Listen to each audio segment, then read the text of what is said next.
Alô, moçada! Alô, fãs do rádio! Estamos voltando aqui para mais um programa da série Vozes do Brasil. Como já anunciamos há algum tempo, vamos trazer de volta um grande nome do rádio, jornalismo, do rádio musical, enfim, ele já fez de tudo. E para que a gente não perca muito tempo, então aqui você pode ver os ícones na tela de em que canais, em que redes sociais nós estamos. Então, quem quiser ver o primeiro programa e saber como começou a história desse homem no rádio e depois na televisão, dá uma clicada e descobre o programa número 1. Hoje, o programa número 2 vai trazer ao proscênio, como diria Salomão Esper, o próprio. Bem-vindo, Salomão. Muito obrigado. Estou aqui, então, no palco. E na parte mais importante do palco, o proscênio, que fica logo depois da Fieira de Luzes, né? E isso aí é bom esclarecer, porque as pessoas sempre ouvem o senhor comentar, mas não sabem exatamente o que é. Tem a ribalta, né? Luzes da ribalta, tinha até música. E logo depois de quem está olhando é o proscênio. Isso. É a posição do palco, a parte do palco que fica logo depois da ribalta, das luzes da ribalta. É isso aí. E ainda tem um outro, como é que chama aquilo? É poço?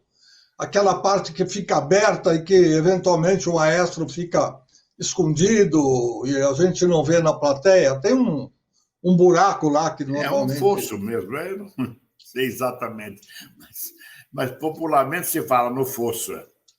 Bom, temos também as luzes que vão mostrar como foi o rádio na época em que o senhor Salomão entrou na Rádio Bandeirantes. Nós paramos mais ou menos aí. Ele foi para o grupo que hoje é chamado Grupo Bandeirantes de Comunicação. Na época, existia a Rádio Bandeirantes, AM, e a Rádio América, que havia sido adquirida pelo grupo anterior ao seu João Saad, que depois passou para a mão do seu João. Muito bom. Seu Salomão começou na Rádio Bandeirantes fazendo que tipo de trabalho? Aquele nosso correspondente, uma locução específica? Como foi esse princípio de trabalho? Na verdade, o que há de inédito para responder a sua pergunta é uma coisa que eu acho que não contei ainda, porque as entrevistas acabam tendo respostas repetitivas, porque eu não vou inventar nada, né? E a verdade, às vezes, faz com que sucessivas entrevistas fiquem parecendo a primeira, isto é, iguais.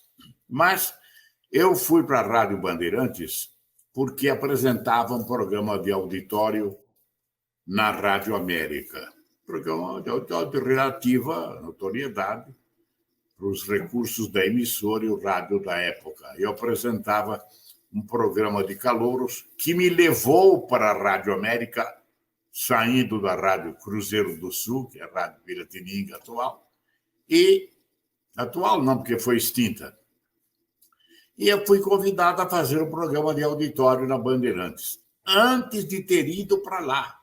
Era porque a emissora do grupo e muita gente sabia o que tinha de programas na Rádio América. Eu disse, mas que tal se nós apresentássemos justamente na esteira do que eu estou fazendo, mas algo diferente, reunir semanalmente todos os vencedores dos 5 ou 6 programas de calouro do Rádio de São Paulo. Todo o programa era semanal, todo ele apresentava 1 ou 2 vencedores, e a minha ideia, minha sugestão, era de que eles se reunissem na Bandeirantes com o acompanhamento de orquestra, o que foi deferido, e do regional famoso do Santana. A orquestra, para vocês terem uma ideia, a orquestra de Silvio Mazuca, requisitada pelo interior nas festas de formatura, participava habitualmente da programação da Bandeirantes. Renato de Oliveira, enfim, todos esses nomes famosos integravam o corpo musical da rádio. Foi colocado à minha disposição, foi deferida a ideia, e nos domingos à noite, 20 horas, 20h30, entrava no ar o programa chamado pretensiosamente de Juízo Final, porque era a reunião de todos os programas de calor semanais também, para saber dos vencedores o que tinha mais mérito, dos vencedores de todas as emissoras. A hora do pato, os candidatos entravam com o prefixo, né? O telefone está chamando da Rádio Cruzeiro do Sul, que sucedeu ao que apresentava lá. Enfim, todos aqueles programas de calouros, a Cultura tinha o Peneira Rodini, todos eles apresentavam os seus vencedores, eles entravam com o prefixo de cada programa, né? E os vencedores do Salomão Faz Justiça na Rádio América, que eu continuava apresentando. Desnecessário dizer que, em relação a todos os programas de amadores, de candidatos ao estrelato, todos eles ficaram um pouco superados com uma apresentação com orquestras, e não só uma, 2, 3 orquestras que a Bandeirantes se dava ao luxo de tê-las no seu elenco. Aquilo foi extraordinária apresentação, parece que as moças já vinham de longo, né? Os rapazes todos de terno, e logo depois já começavam a aparecer os resultados, que só terminaram quando a Rádio Bandeirantes se encaminhou decisivamente, ou já estava o advento da televisão, tudo isso, a Rádio Bandeirantes se encaminhou para a tendência jornalística. Essa preferência foi eliminando a pouco os programas, e a programação foi se expandindo a tal ponto de ficar praticamente 24 horas no ar. A Bandeirantes não saía do ar e a programação jornalística também. Essa foi a história, né? Faltou dizer como se vestia o mestre de cerimônias, o apresentador do programa? Não ia de gravata borboleta, não, mas de terno e gravata. Não era o smoking obrigatório, então? Não era. Não. Tá bom, muito bom. Isso é interessante, porque se a gente for fazer alguma digressão, e eu acho que não vale muito a pena, hoje, as emissoras não conseguem, às vezes, algumas delas, ter uma verba para fazer gravações, vinhetas, chamadas, trilhas, para caracterizar a sua própria programação. E naquele tempo não é possível, né, que houve uma inflação tão grande em relação a músicos, que antes se podia pagar uma orquestra, ou mais de uma, como o Salomão citou, para brilhantar programas de rádio, e hoje, né, você não consegue pagar artistas que vão gravar para você. Muitas vezes tem aquele jabá, né, eu vou tocar música de não sei quem para o sujeito gravar tal música. Ora, Luiz Fernando, entrar com uma vinheta que era a abertura do programa, para mim já foi um motivo de orgulho na Rádio América, porque os titulares do ritmo, aquele famoso conjunto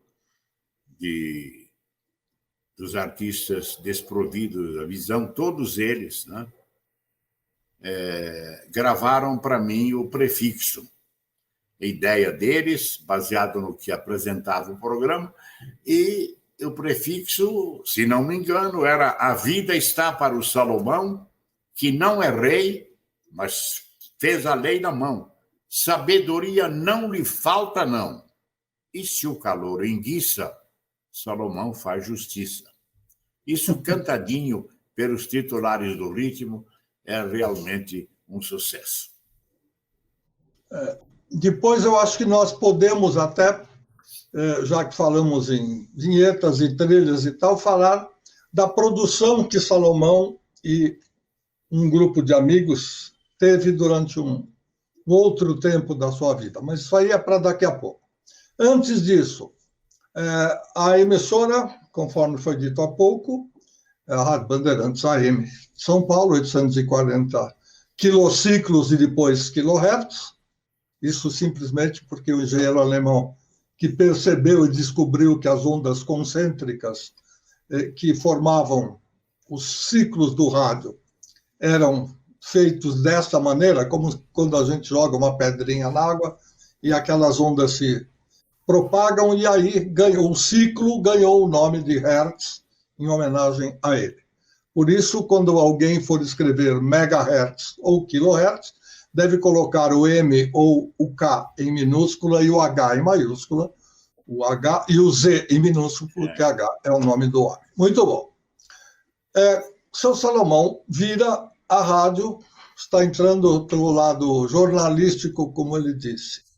E aí começam já aquela fase, as fases, primeira do jornalismo tradicional, e depois veio a grande virada com Kadunk, ou teve alguma outra fase anterior a tudo isso? Não, logo depois o Kadunk assumiu o jornalismo e foi aí o marco inicial de uma fase de ouro.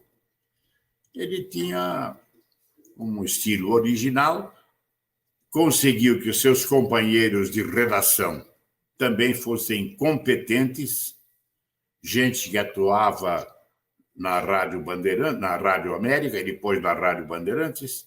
Essa gente atuava como egressos de jornais famosos, gente importante, João Moacir Fernandes, E.F. Maciel, Júlio Prestes de Albuquerque Sobrinho, sim, neto do ex-presidente da República. Essa gente tinha uma facilidade, um jeito de escrever extraordinário. No lançamento do nosso correspondente, que era o repórter Écio Paulista, o Alexandre Kadunk fazia com que cada notícia terminasse com uma palavra que era a palavra inicial da notícia seguinte. Coisa extraordinária, né? Você imagine, se diz, foi assim, periscrutando, quando terminava a palavra com uma palavra como essa, né? Como terminava o texto, a seguinte começava: e periscrutando o território nacional, vamos até Rondônia para informar que... Enfim, era tudo assim, muito interessante, com os locutores que a Bandeirantes tinha à sua disposição, vozes muito bonitas, as melhores do rádio de São Paulo. Foi uma tendência e um objetivo da Bandeirantes. Eu acho que das vozes mais famosas do rádio de São Paulo, a Bandeirantes tinha a parte mais importante. Antônio Pimentel, Humberto Marçal, enfim, Ferreira Martins depois, né? Tantos e tantos locutores. Era interessante ver a notícia, o ritmo que o jornal tinha. Inicialmente foi lançado o nosso correspondente, como eu disse, que era o repórter Écio de São Paulo. E um prefixo também muito importante, muito bonito, e era notícia ansiosamente aguardada, porque também o nosso correspondente entrava a qualquer momento em edição extraordinária. Depois disso, a programação jornalística foi se expandindo. O Primeira Hora, um jornal que foi lançado às 7 horas da manhã, está no ar até hoje. Às 7 horas da manhã, tendo que enfrentar Corifeu de Azevedo Marques no grande jornal falado Tupi. Tinha o matutino e depois o noturno. Olha, sem falsa modéstia, as pesquisas que remanesceram na história mostram que a audiência foi crescendo de tal maneira que praticamente tornou um segundo lugar honroso, mas em números quase inexpressivo da concorrente. Foi uma dominação total, a captura da atenção dos ouvintes nos 840 quilociclos da Rádio Bandeirantes. Nesse tempo, o nosso querido Salomão já fazia parte do Publisol, ele já tinha esse trabalho paralelo, ou seja, depois que saía da emissora, quando conseguia sair cedo, ia cuidar dos negócios próprios, ia fazer publicidade, etc. Eu terminava o jornal, ia para o meu estúdio, chamado Publisol, em parceria com o extraordinário companheiro José Velasco. José Velasco é exemplo de tantos operadores. Estavam acostumados com notícias, com a atuação de nomes expressivos do rádio, e é uma experiência que me ajudou muito. A dele, a de Carlos Randi, né, que tem um filho professor universitário, e hoje tem o valor do conhecimento, do estudo, fez o filho ser matriculado, e ele foi seguindo o curso natural dos estudos, acabou entrando no curso superior, se formou, e hoje ainda, acho que sim, é professor universitário. Carlos Randi foi uma figura interessante, de que eu falarei daqui a pouco, só para contar um fato curioso. E José Velasco estava noivo, e depois de uns meses de minha atuação na rádio, ele percebeu que dava para conversar e disse: olha, Salomão, aqui quem vence no rádio com mais facilidade, apesar de todas as qualidades, é quem tem publicidade. Você não quer sair comigo, formarmos uma dupla e procurar na cidade, no imenso comércio dessa cidade, muitas com sede do estadual? Eu falei, podemos, eu gostei da ideia. E nos atiramos à rua aí procurando anunciante. O primeiro anunciante foi uma alegria nossa. Foi uma padaria da rua Monteiro de Barros, no Tatuapé. E ainda era que telefonou. Eu atendi e tal, fomos lá para conversar. Foi a padaria Brasilusa, numa padaria como anunciante, e para nós, foi um sucesso. A comissão dos corretores, a correção, hoje é difícil de receber essa importância. 20% do total investido por qualquer firma. E esse foi o lance inicial. Depois, nós já tínhamos conseguido mais alguns anúncios e, finalmente, as indústrias reunidas, produtoras da farinha Maria, o ramo de panificação, eu acho que a matriz era argentina, e aqui no Brasil ela conseguia notoriedade através de alguns produtos como esse. A farinha Maria era uma coisa, presença soberana.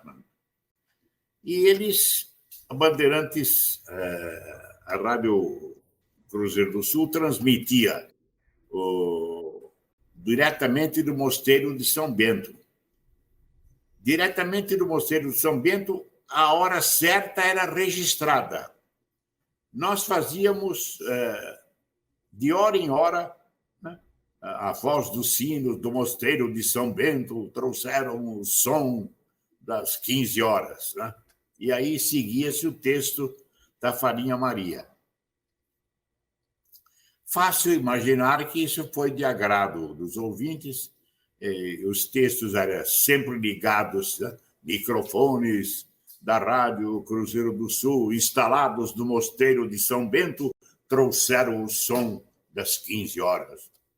E a hora certa era sempre ligada. Com a notoriedade que tinha o Mosteiro de São Bento no dar a hora certa, o bimbalhar dos sinos, agora reproduzidos no rádio, é fácil imaginar que a hora certa chegou, a hora certa do da torre, do relógio da torre do Westminster, em Londres. Isso era importante. Era a hora oficial. E é fácil imaginar que alegria nós ficamos, o cliente satisfeito, a rádio mais ainda, com um patrocínio que era o mais vultoso da casa, da rádio. Ora, isso aí trouxe muitas emoções e depois que passamos para a Rádio Bandeirantes, porque nós montamos um estúdio de gravação, como você perguntou, gravávamos inicialmente na própria rádio, né? No momento, o gravador bom era só da emissora. E devagar, com economia, com salário, vamos comprando um gravador Ampex. Era vital nas gravações comerciais, nas gravações publicitárias, e a tal ponto que foi necessário o sucesso dessas gravações, dessa atuação, montar um estúdio, porque não era possível gravar na rádio. Isso foi uma tolerância que a Rádio América teve para comigo e na Rádio Cruzeiro do Sul também. No próprio prédio da rádio, já na 24 de maio, nós instalamos inicialmente esse estúdio de gravação. E desnecessário dizer que, para poder vencer, o estúdio maior de São Paulo, o maior da história, foi o estúdio do Scatena, RGE. E depois virou produtor de tantos e tantos êxitos musicais. E já o preço lá era mais alto, os produtores melhores, e nós fomos comendo pelas beiradas, como se diz. Mas o comércio era tão bom que tinha cliente para todos. E foi um êxito também a produção de peças importantes. Fizemos para a Varig, para a VASP, né? Sorvetes. Gente como o Zelão, que sempre dá entrevistas aí no rádio falando dos seus jingles. O Zelão produzia peças importantíssimas lá para a Publisol, que era o nosso estúdio, e que ficaram famosas, né? O sorvete, o corneto, dá-me um corneto, também foi gravado lá. E desnecessário continuar com a história, que depois a história de todos os estúdios que se dedicavam a produzir os jingles e alguns prefixos de abertura de diversos veículos de comunicação. Eu, com a pesquisa da nossa produção, eu acho que um famosíssimo jingle que virou até um filme de televisão, das duchas Corona, parece que também foi gravado lá com vocês da Publisol, é isso? Duchas Corona. Um banho de água fria. Banho de alegria, de água. Banho de alegria. Um banho de água quente num monte de alegria. Um banho de água quente, Era agora, água quente com alegria. Coincidência ou curiosidade, Scatena Estúdios de Som estava localizado na Rua Paula Souza 181, segundo andar, e no terceiro andar estava a Rádio Bandeirantes. Então, não chegava a ser uma concorrência desleal, mas, de qualquer maneira, ter no andar de baixo do mesmo prédio, uma das melhores, se não a melhor, como o senhor citou, empresa de gravação comercial, é muito curioso. Bom, seguimos. Esse é um lado do Salomão, um profissional paralelamente situado, mas que nós estamos vendo agora é ele jornalista e ele radialista. Voltando para Bandeirantes. Salomão fez primeira hora durante algum tempo como um locutor comum, né? Aquela locução batida com sempre, se eu não me engano, duas outras vozes, né? Dividia lá, era o Lorival Pacheco, o Ferreira numa época, antes dele passaram vários outros, eu me lembro de alguns nomes que até duraram um pouco.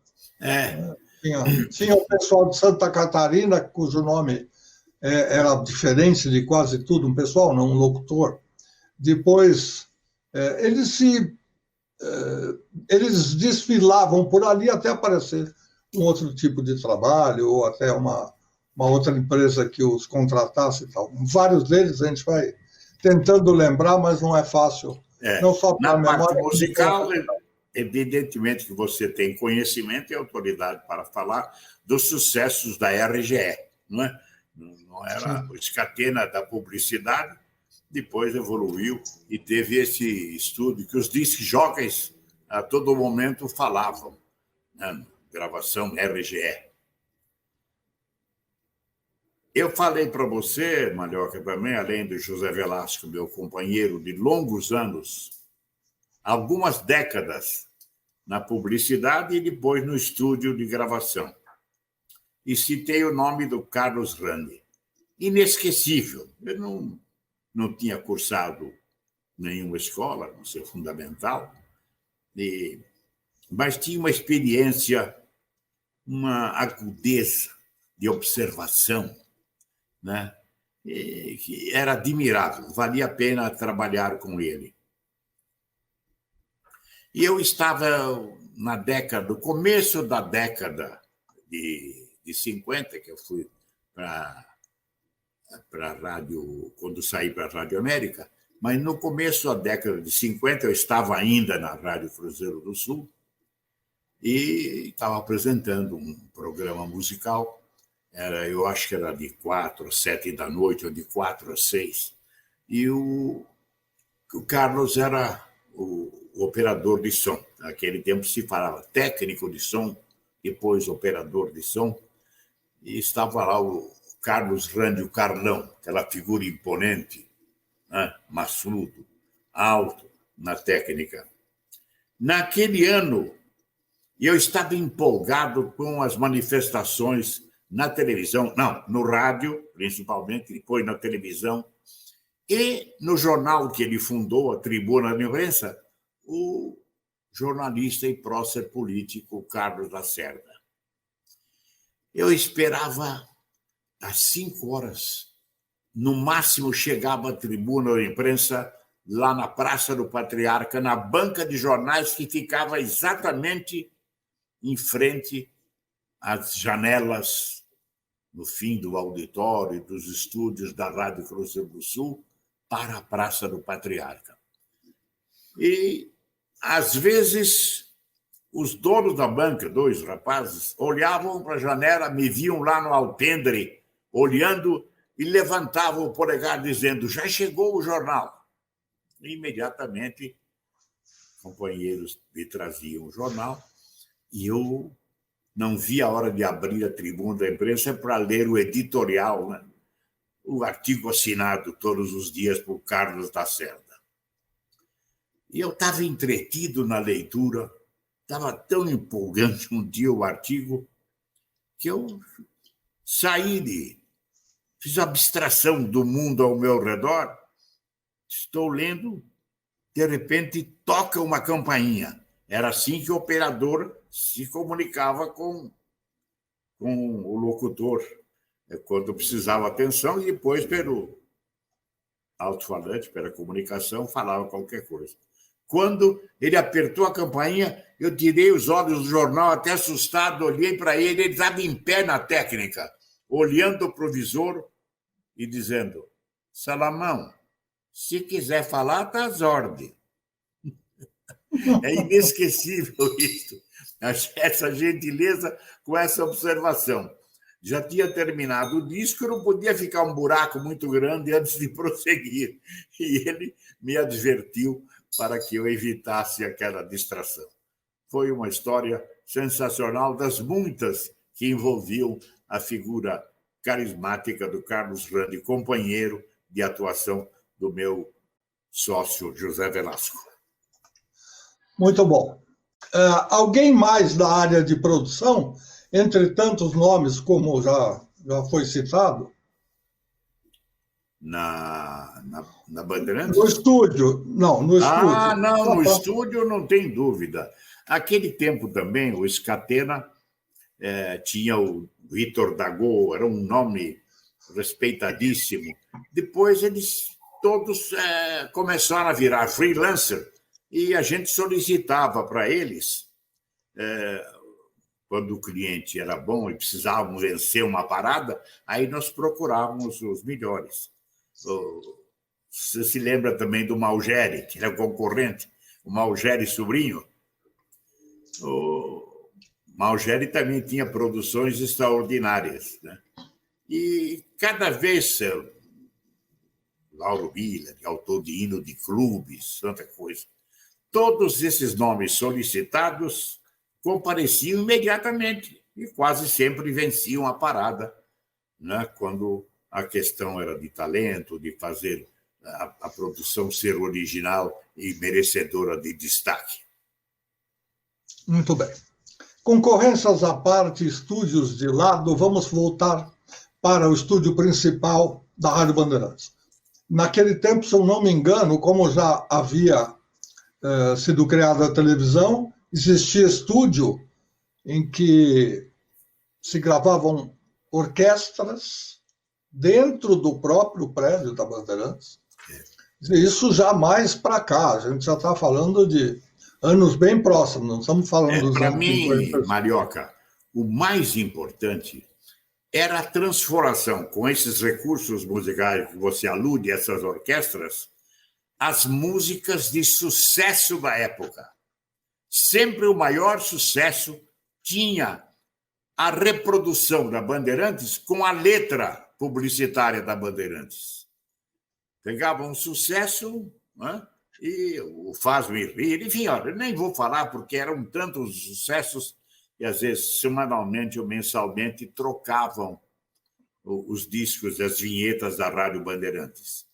E era de se ver com a insistência que muitas vezes se cantava mais a coprodução da Bandeirantes do que no original, né? Então, havia necessidade, claro, de fazer um acordo, o cantor sabia, às vezes ele mesmo cantava, né? E, quando não, os cantores que estavam à nossa disposição, fazendo a réplica do original, com essa adaptação de letra publicitária dos programas da Bandeirantes e da sua atuação. Muito bem. Institucionais à parte, eu queria entrar um pouquinho mais no lado do Irapuru. Foi uma época marcante, o canto do Irapuru, a pesquisa e o levantamento do trabalho, que eu não sei se tem a ver com Johann Dalgas Frisch, que era um grande nome participante da Bandeirantes, aliás, ele estava sempre lá, era entrevistado, contava histórias. Depois ele um verdadeiro ornitólogo. Sem dúvida. Ele gravava todos os pássaros do Brasil, desde a Amazônia até o Rio Grande do Sul, e aparecia lá, ninguém nunca duvidou, né, dessa fonte de informação. E aí o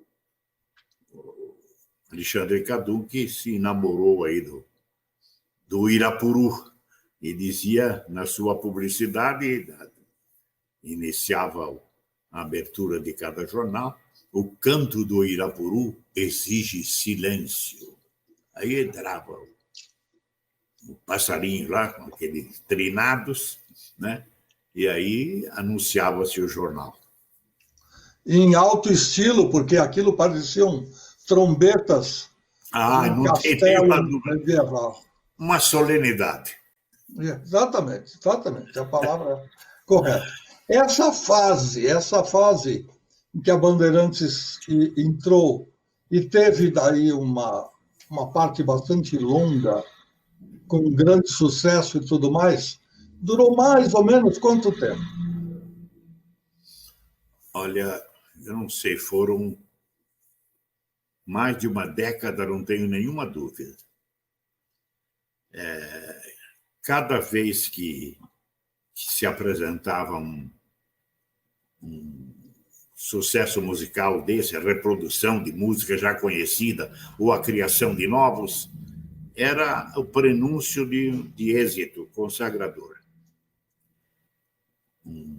A coisa foi durando muito tempo, até com o desaparecimento dos principais personagens, não se cuidava muito do sucessor, mas nós tínhamos um departamento próprio de criação que sugeria, mostrava a letra, e aí o músico, a música que eu acho boa é esta aqui, que se adapta aí com essa letra e tal. E a Bandeirantes continuou reinando nesse campo, quase sem concorrentes. Sabe-se também que o senhor assumiu, a pedido do seu João Saad, uma atividade administrativa maior do que a de chefe de locutores ou a de diretor de jornalismo, foi superintendente da parte de rádio. No lado artístico existia o lado comercial, que era dirigido por Samir Hazuki, e aí era a parte simplesmente de venda de comerciais, de espaço, publicidade, como já foi falado. Nessa sua função administrativa, isso atrapalhava um pouco o seu lado artístico, ou, pelo contrário, somava, pelo fato de ser um chefe, até certo ponto, eu vou dizer, sou eu que estou dizendo, não tem, ele pode até discordar, benevolente, porque era muito querido e deixava passar algumas coisas e tal. O nosso Salomão acredita que essa função agregou valores, ajudou, melhorou a... Bom, eu devo dizer que João Saad deve ter encontrado algum mérito comigo já na Rádio América, que eu fui inicialmente o diretor superintendente da Rádio América por anos, na sucessão de José Pesutti Cavalcante, advogado, moço brilhante. E não sei por quê, não foi substituído por mim. Ele resolveu procurar outra atividade e ele mesmo me convidou para sucessor dele. Claro, e ninguém faz uma coisa dessa numa emissora sem que João Jorge Saad soubesse. E eu fiquei sabendo depois, com o convite que ele me fez para assumir igual posição na Rádio Bandeirantes, né? E foi ele que inspirou, que conversou com José Pesutti Cavalcante para que eu fosse sucessor dele como superintendente já na Rádio América. Agora, sua pergunta, se agreguei alguma coisa. Bom, ali, como você está lembrando, nós tínhamos um esforço conjunto. A projeção comercial era de tal relevância que havia sempre, até no lançamento de programa novo, uma consulta comercial, né? Às vezes, um anunciante importante estava aguardando uma novidade para entrar no patrocínio. E esses oferecimentos, essas criações, através de tanta gente importante que a Bandeirantes teve, né?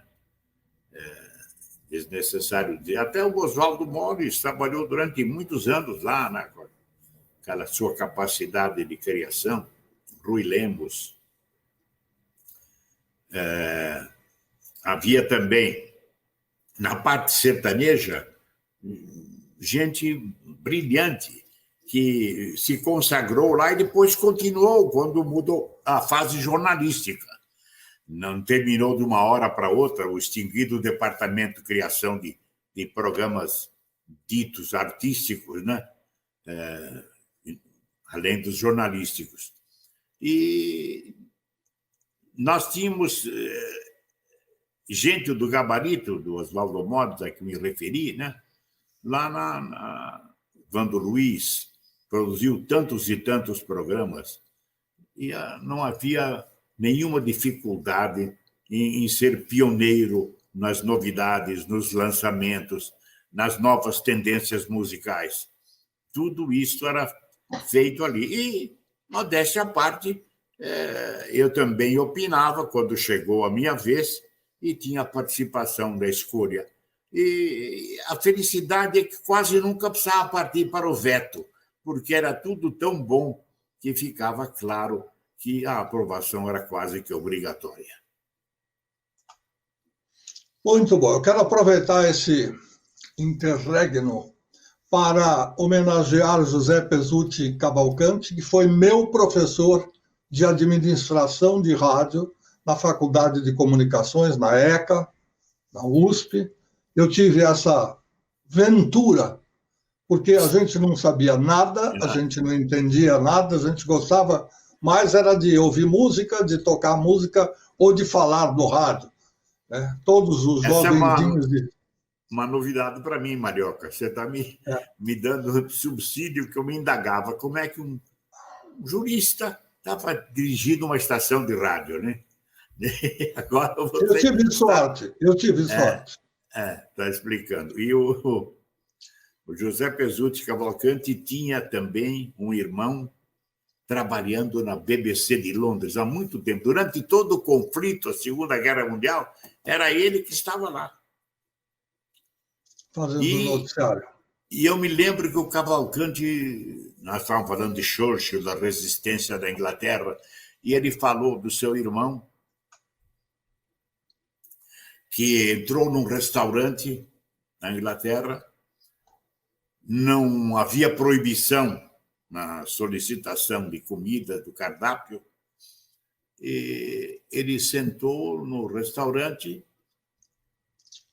O Churchill tinha feito um apelo, se não me engano, o primeiro-ministro da Inglaterra, para deixar os ovos para as crianças. Era um aperto diante da ofensiva germânica, né?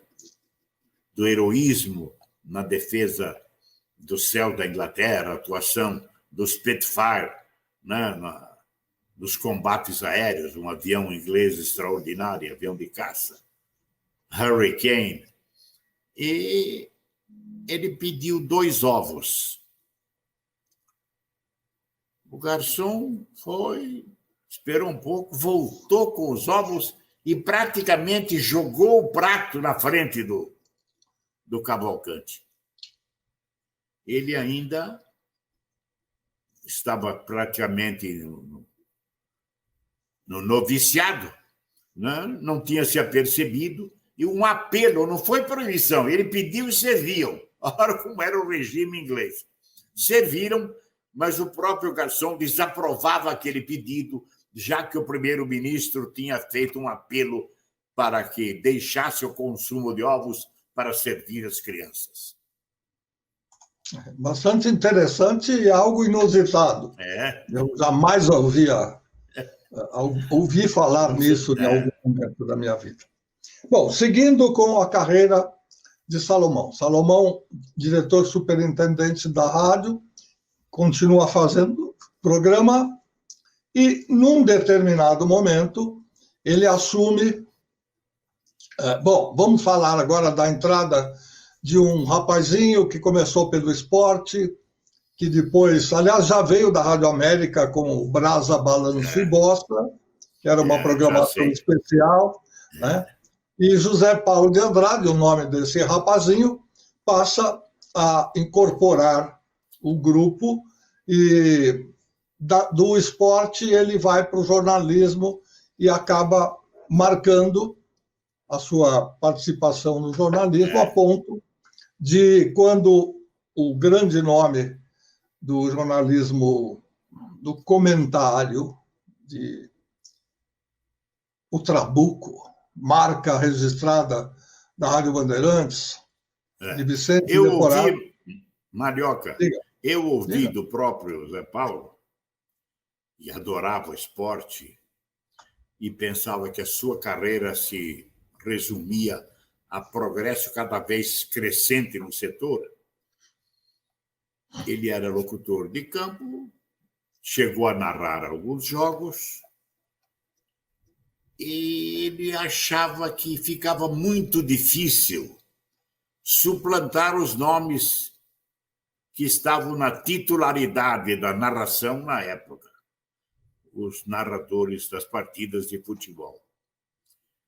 Ele achou que tinha que esperar muito tempo e aí resolveu desistir e se apegou ao jornalismo amplo, né, que noticiava tudo, e foi ali que ele teve o esplendor da sua carreira. Bom, aí nós tínhamos no horário... Bom, falamos do Primeira Hora, o senhor já citou, que era o jornal principal, continua sendo o carro-chefe da programação jornalística, no horário sempre das 7 horas da manhã, independentemente de outros programas jornalísticos existirem e começarem mais cedo.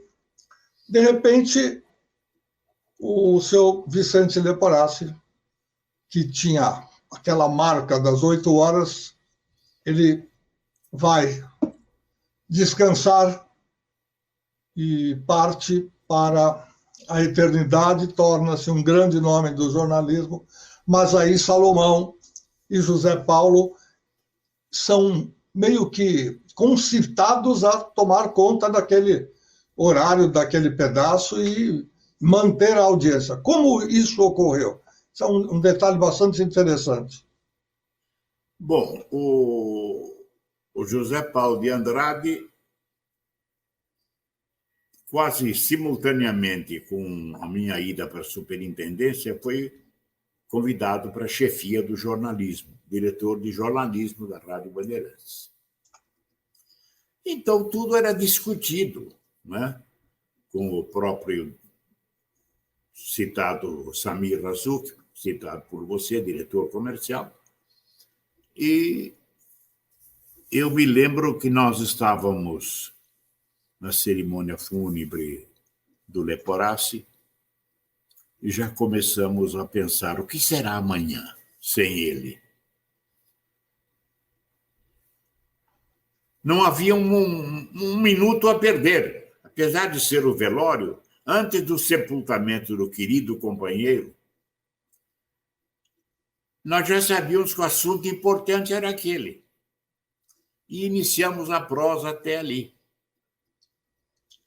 Chegou-se à conclusão que o programa deveria trocar de nome. Eu cansei de fazer as férias dele, os afastamentos por doença do Leporassi, eu fazia sozinho, como ele fazia também sozinho. E eu me lembro que no afastamento dele maior, mais de 30 dias, eu recebi do Júlio Atlas de Murilo Leite um comunicado muito encorajador, encomiástico, dizendo que a audiência da Bandeirantes tinha sido mantida naquele horário e me dando parabéns. Isso não me deixou absolutamente superiormente orgulhoso. Eu sabia que uma coisa é fazer a substituição, cheguei a fazer 3 meses seguidos, com eu conclamando os ouvintes a ter paciência até a volta do nosso líder, Vicente Leporassi. Calma, que logo ele voltará e tal. Às vezes demorava para voltar. Mas eu acredito que esse comportamento, reconhecidamente não de sucessor já, mas de substituto eventual, tenha também galvanizado essas opiniões de apoio. E resolvemos que a apresentação singular não ia continuar mais. Porque uma coisa é fazer substituição do Leporassi dizendo que ele volta logo. Outra coisa é dizer, acabou, agora sou eu. E aí foi que, com o convite para o repórter Tico-Tico, José Carlos de Moraes, o convite para Joanir Betting, que já atuava com o Leporassi com um boletim econômico, para que comigo, Zé Paulo e ele, nós fizéssemos o programa, escorado por muita gente, repórteres. Foi assim que foi feito. Foi feito também, para nossa alegria,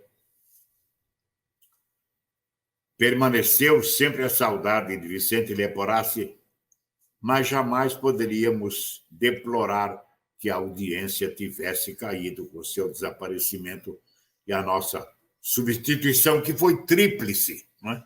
Como eu acabei de falar.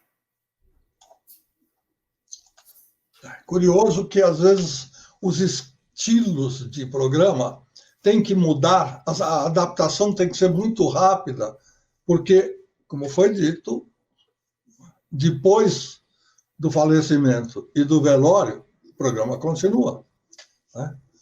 The show must go on. E aí as pessoas têm que se virar e têm que produzir. Felizmente, veio o Jornal Gente, que teve uma força muito grande, que manteve audiência, que manteve faturamento e que consagrou José Paulo, Salomão e João Elmiro durante tantos e tantos tempos, até que partiu o primeiro João Elmiro e depois seu Salomão resolveu deixar o programa por decurso de prazo, aos 90 anos, resolveu dar uma paradinha, e ainda assim fazendo um ou outro boletim para se manter no ar e para gáudio dos seus fãs, seus admiradores, e depois resolveu parar, e aí veio...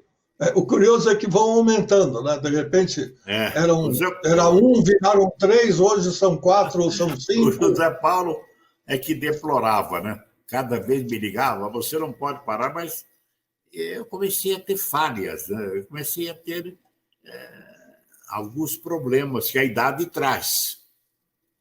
E aquela aura que me manteve constante na presença dos ouvintes tendia a desaparecer. A casa também acho que percebia isso, mas esse é o nosso querido companheiro, nosso diretor, porque eu já tinha deixado isso, né?